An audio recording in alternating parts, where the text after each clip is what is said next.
कि आज इंडिया को नेटो का मेंबर ऑफर होना और हम अपनी सर्वाइवल और आइडेंटिटी की तलाश में हैं। डोंट यू थिंक कि ये एक पाकिस्तान के सामने बड़ी डिफिकल्ट चॉइसेस आ गई हैं? चीमा साहब, आप ना लड़ेंगे ना आपने लड़ना है, क्योंकि आपके डीएनए नहीं है लड़ने वाला। सबसे पहले तो मैं आपको ये डिफ्यूज करना चाहूंगा कि आप शरारत कर सकते हैं, लड़ेंगे नहीं आप। इससे वाह ज्यादा वाह, आप शरारत कर सकते हैं, आप बिल्कुल। शरारत करेंगे वो भी डॉलर के लिए, पैसे के लिए करेंगे। आप हम्म। उससे ज्यादा आगे नहीं जा सकेंगे according to your historically proven your DNA. You are not a fighter to begin. उसके बाद क्या हुआ? 3 दिन में 3 कत्ल हुए हैं माइनॉरिटीज के। कत्ल होने वाले कौन है? सरदार दयाल सिंह है पेशावर में, दुकानदार। Doctor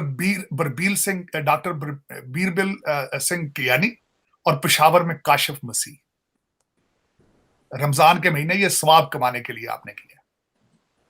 this is kind of Islam you have there in Pakistan. लोग रमजान में जानवर नहीं मारते। आपको पता है सर, मैं एक बात ऐड कर दूं कि ये डॉक्टर बलबीर जो हैं, ये लोगों का फ्री आंखों का ऑपरेशन करते थे। आप अंदाज़ा लगाएं, एक सर्जन को और एक डॉक्टर को टारगेट करना, किल करना, ये कहाँ की इंसानियत है? मैं डॉक्टर साहब वही बता रहा था, सबसे बड़ी बात यह है कि इनको मारा इसलिए गया है क्योंकि पाकिस्तान में आसान टारगेट है ये लोग। आसान टारगेट है, ठीक है। आसान टारगेट। और दूसरा, मैं अब आगे चलना चाहता हूं इससे। तीसरी, मैं supporting argument, what are your direction, what is your mindset. एक खबर आई पाकिस्तान से, कराची से, कि इजराइल पहली दफा कोशर फूड गई है इजराइल। मैं उस बंदे को जानता हूं, मैंने उसको मुबारकबाद पेश की, जो यहूदी कराची का हमारा जीव भाई। मैंने उसको मुबारकबाद पेश की। साथ ही अगले दिन उसकी तरदीद आ गई कि नहीं, ये गलत कहा गया है। उसके साथ यरूशलेम और हैफा के 3 इजरायली बिजनेसमैन शामिल थे, जो पाकिस्तान और इजराइल के अंदर ट्रेड शुरू करना चाहते थे। लेकिन नहीं, आपका माइंडसेट है, पॉलिटिकल इक्विटी लूज हो रही थी, उसको डान पे आज रिजेक्ट कर दिया गया। उन्होंने कहा ये गलत खबर है, हम इजराइल के साथ ट्रेड नहीं करेंगे। वर्सेस, अब मैं बताना चाहता हूं, हरमैन शरीफैन, जहां से आपका मजहब शुरू हुआ है, उन्होंने बॉलीवुड शुरू कर दिया वहां पे। अब उससे आगे चलना चाहता हूं। आपकी जो इस वक्त इलेक्टोरल, आपकी जो जुडिशियल हालात है, उसके बारे में भारत से जस्टिस मरकंडे ने स्टेटमेंट दी है। जस्टिस मरकंडे कौन है? 20 साल वकील रहे हैं, 20 साल वो जज रहे हैं, 3 हाई कोर्ट्स के चीफ जस्टिस रहे हैं, सुप्रीम कोर्ट में रहे हैं। उन्होंने कहा मेरे 40 साल जुडिशियल एक्सपीरियंस के मुताबिक पाकिस्तान में जो हो रहा है इस बियॉन्ड माई इमेजिनेशन। एक ये मैं रेफरेंस देना चाहता हूं। दूसरा रेफरेंस देना चाहता हूं, मेरा एक अजीज दोस्त है मेजर गुरुवारिया।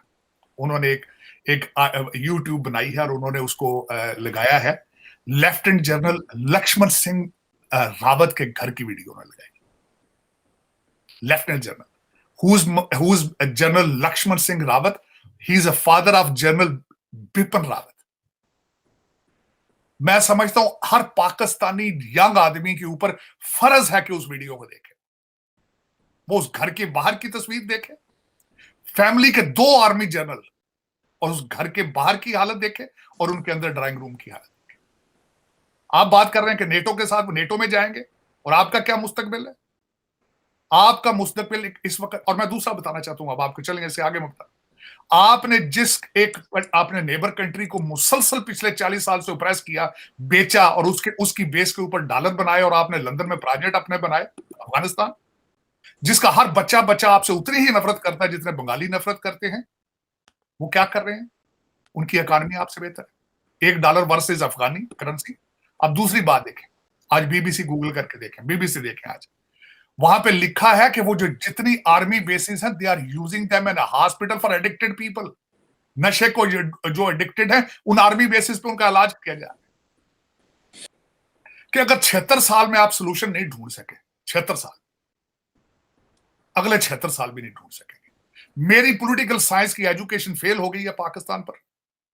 मेरे हिस्टोरिकल रेफरेंस फेल हो जाते हैं जब मैं समझता हूं, जब मुझे बताया जाता है कि there is always light at the end of the tunnel. वो टनल ही नहीं खत्म हो रही 76 साल। जिंदा पीर है, अंदर पीर नहीं है, बाहर जिंदा पीर। मनो सलवा उतर रहा है, वहां पे खाबे चल रहे हैं, वहां रोजाना उर्दू पॉइंट वाले मेरे बच्चे जो जर्नलिस्ट हैं, और रोजाना सुबह मेन्यू देते हैं, सहरी का, फिर देते हैं इफ्तारी का मेन्यू, रोज बताते हैं। हम डॉक्टर साहब और मेरे जैसे और चीमा साहब, आप जैसे लोग, हम शराफत के साथ भागे हुए वहां से। क्योंकि हम गुंडे नहीं थे। वहां पाकिस्तान में रहने के लिए आपको गुंडा होना पड़ता है।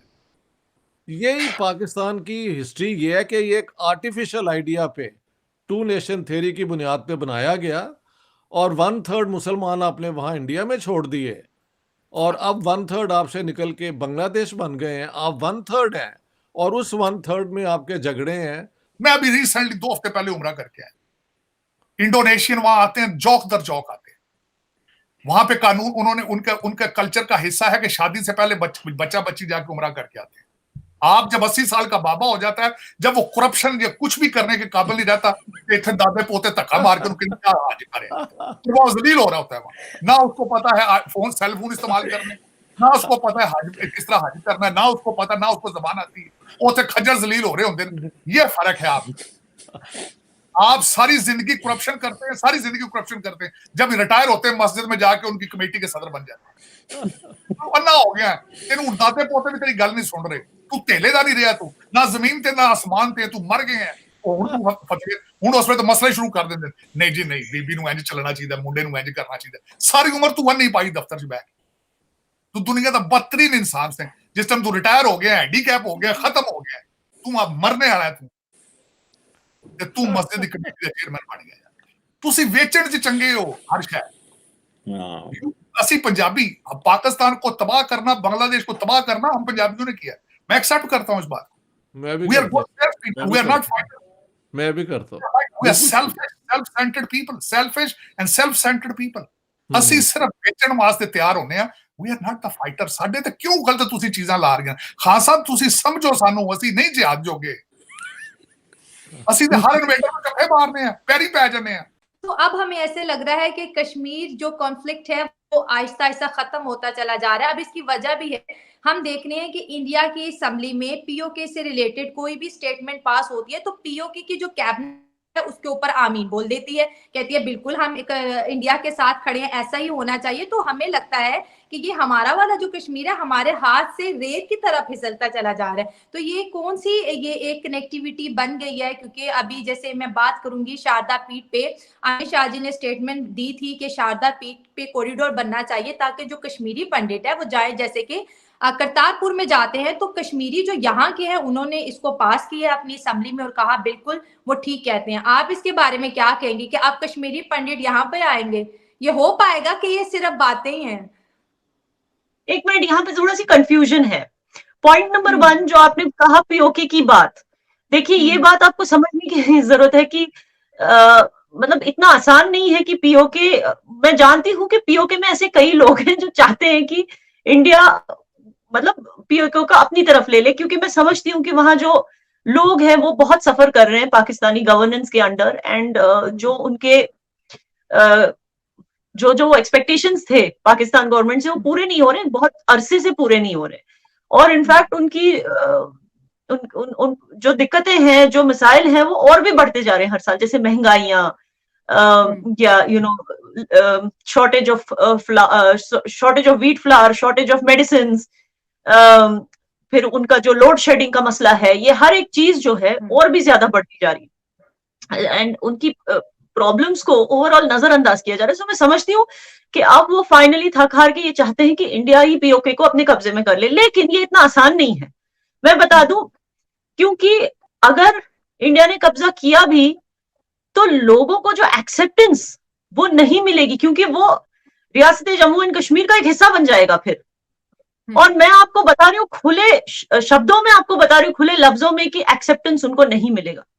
मैं आपको एक छोटा एग्जांपल बता देती हूँ, जो सरेंडर्ड मिलिटेंट्स हैं हमारे, ठीक है ना, जब वो गए थे उस पार ट्रेनिंग लेने के लिए, वहां से शादियां करके वो वापस आए अपनी बीवियों को लेकर, आप यकीन नहीं करेंगी उनकी बीवियों को आज तक लोगों ने एक्सेप्ट नहीं किया as part of Kashmiri society, ठीक है ना। उनको इनफैक्ट गवर्नमेंट उनको देना चाहती है इंडियन सिटीजनशिप, मतलब आधार कार्ड और ये सारी चीजें ना, इंडियन सिटीजन, लेकिन लोग जो है वो इसको ऑब्जेक्शन करते हैं कि नहीं, ये हमारे सोसाइटी का हिस्सा नहीं बन सकती।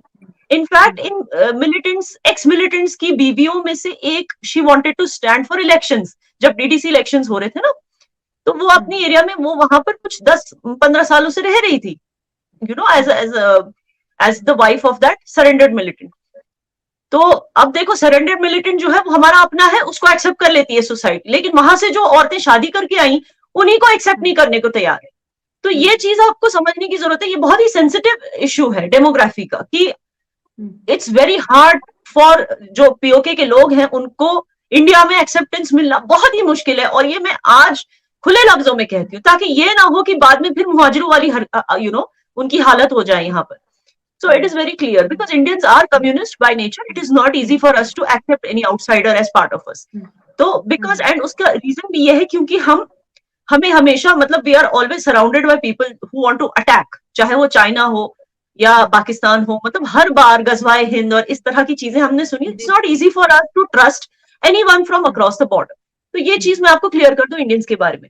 दूसरी चीज, आपने शारदा पीठ की बात की, शारदा पीठ ऑलरेडी खुल चुका है, इट इज ऑन दिस, अब हम एलओसी के हमारे साइड पे खुल चुका है, और वहां पर ऑलरेडी मतलब एलजी और ऐसे दिग्गज लोग जो हमारे एलजी लेफ्टिनेंट गवर्नर साहब हैं और दिग्गज लोग गए थे वहां पर उसकी ओपनिंग के लिए। तो वो ऑलरेडी खुल चुका है और it's open for public, and it is not on your side of PoK, it is LOC के हमारे साइड में है। हाँ, नीलम वैली में, लेकिन हमारे साइड पर ही है, उस साइड पर नहीं है, एंड वो ऑलरेडी खुल चुका है। और दूसरी बात, उसका होना लाजमी था, बिकॉज लोग जो है लोकल कश्मीरीज जो है वो कभी नहीं चाहते थे कि टेम्पल्स वैंडलाइज हो। हम ये अच्छे से समझते हैं और जानते हैं कि टेम्पल्स जो है और कश्मीरी पंडित्स का जो कल्चर है, it is part of Kashmiriyat, it is part of हमारे कल्चर का ही हिस्सा है। तो लेकिन जब आर्म्ड इंसर्जेंसी शुरू हो गई थी कश्मीर में, यानी कि आपकी तरफ से जब यहाँ पर वो ना हथियार लेकर हथियार परस्त दहशतगर्द जब वहां से आने लगे, तो मैं बात कर रही हूँ लेट 80s की, तो यहाँ पर डरा धमकाकर लोगों को एक तो रखते थे। कश्मीरी पंडितों की क्या हालत उन्होंने कर दी है तो आपको पता है, उनका तो एक्सोडस ही हो गया। साथ ही साथ इन्होंने किया काम कि रेडिकल इस्लाम को यहाँ लाने के लिए ये शुरू हो गए मंदिरें तोड़ना, वैंडलाइज करना। 438 टेम्पल्स में से जो है 208 मंदिरों को वैंडलाइज कर दिया गया। तो आज शारदा पीठ एक ही नहीं है, अब जब हालात अच्छे हो गए हैं तो हर एक गांव में जो है कश्मीरी मुस्लिम्स खुद अपने सर पे पत्थर उठाकर रिस्टोर करने चले हैं टेम्पल्स। तो ऐसे आपको कई वीडियोस इंटरनेट पे दिखेंगे जहां कश्मीरी मुसलमान जो है कश्मीरी अपने गांव में कश्मीरी पंडितों के टेम्पल्स रिस्टोर करने लगे। और एक और मैं बात बता दूं, ये 208 टेम्पल्स वैंडलाइज हुए होंगे मिलिटेंसी के दौरान जब कॉन्फ्लिक्ट चल रहा था, मगर आप यकीन नहीं करेंगे इन 30 सालों में किसी कश्मीरी मुस्लिम ने किसी भी मंदिर के लैंड पे एनक्रोच नहीं किया, क्योंकि इन्हें पता था कि एक ऐसा दौर आएगा, उन्हें ये उम्मीद थी कि दौर ऐसा आएगा जब ये सब खत्म हो जाएगा। आर्म्ड इंसर्जेंसी जो पाकिस्तान साइड से यहाँ पर आ रही थी, जो हमारे नौजवानों को बरगला के वहां ले जाया जा रहा था, बहका के रेडिकलाइज करके वहां ले जाया जा रहा था, उनको ट्रेनिंग दी जा रही, जब वो आते थे वापस उनसे खुद नहीं होता था। कितने सारे नौजवानों ने सरेंडर कर दिया उस टाइम पे और इखवानी बन गए, इनफैक्ट आर्मी को हेल्प करने लगे मिलिटेंसी को क्रश करने के लिए।